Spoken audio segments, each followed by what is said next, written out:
Palovni, ya'ni oshni kim kashf etgan? O'zbeklarmi yoki tojiklar? Bu savol bo'yicha oshxonalarda, to'ylarda va izohlar bo'limida ko'p yillardan beri bahs-munozaralar davom etib kelmoqda.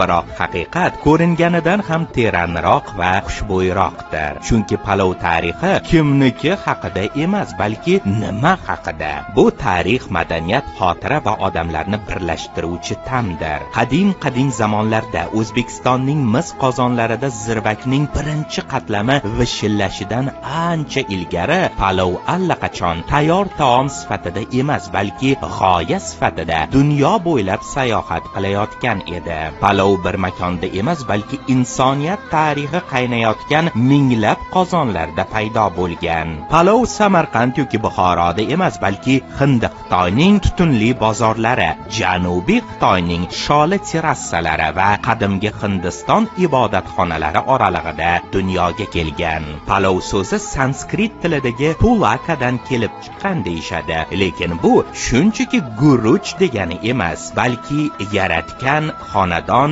oila tafti haqida o'ylar ila tayyorlanadigan guruchdir. Arab savdogarlari bu retseptlarni musulmon xalifaligi karvonlari ila Eron, Mesopotamiya va oxir oqibat O'rta Osiyo yerlariga yo'l olganida o'zlari bilan olib ketishgan.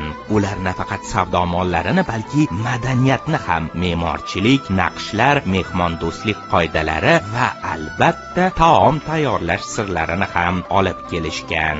Eron va Kavkaz saroylarida palov hashamatli taom edi. Usmoniylar imperiyasida esa palov boshqa taomlarga hamroh ovqat bo'lgan. Ammo aynan Turkistonda, ya'ni bugungi O'zbekistonda u oshxonaning gul toji va millatning yuragiga aylandi. Bu yerda uni palov emas, oddiy qilib erkalagandek osh deyishadi. O'zbek osh ifori bilan tug'iladi va umrining oxirigacha uning muattar hidini tuygan holda yashaydi. Ha, to'g'ri, osh muazzam qozoq dashtlarida, go'zal qirg'iz to'ylarida, mag'rur tojik tog'larida ham yashaydi.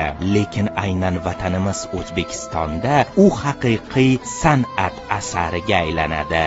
Osh avlodlarni, qo'shnilarni, begonalarni bir-biriga bog'laydi. Zotan osh so'zi chuqur ildizlarga ega. Ba'zi olimlar bu qadimgi turkiy tuhfa desa, boshqalar yo'q, bu inglizcha it so'ziga qarindosh bo'lgan Hind-Yevropa tilidagi yemoq so'zining aks sadosi deydi. Lekin bir narsa aniq, osh bu shunchaki taom emas, bu xotira, marosim, madaniyatning bog'lovchi to'qimasidir.